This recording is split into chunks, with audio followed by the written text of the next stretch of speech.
In this video, we're going to be talking about how to repair a water damaged phone, and there are a couple of immediate actions that you need to take. So first things first, turn off the phone immediately to prevent short circuits.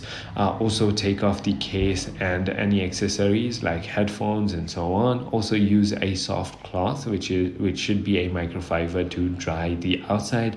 Also eject the SIM card tray to encourage evaporation from the inside. Also gently tap the phone against your hand with the charger or charge port facing down to remove excess liquid. Also, do not use a hairdryer often or direct sun, as extreme heat damages components.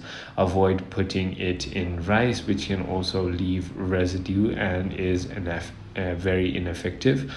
Place the iPhone in a sealed container or bag with silica gel packets for 24 to 48 hours for the most effective drying. I hope this video clarifies everything for you. If it did, hit that like button and I'll see you on the next one.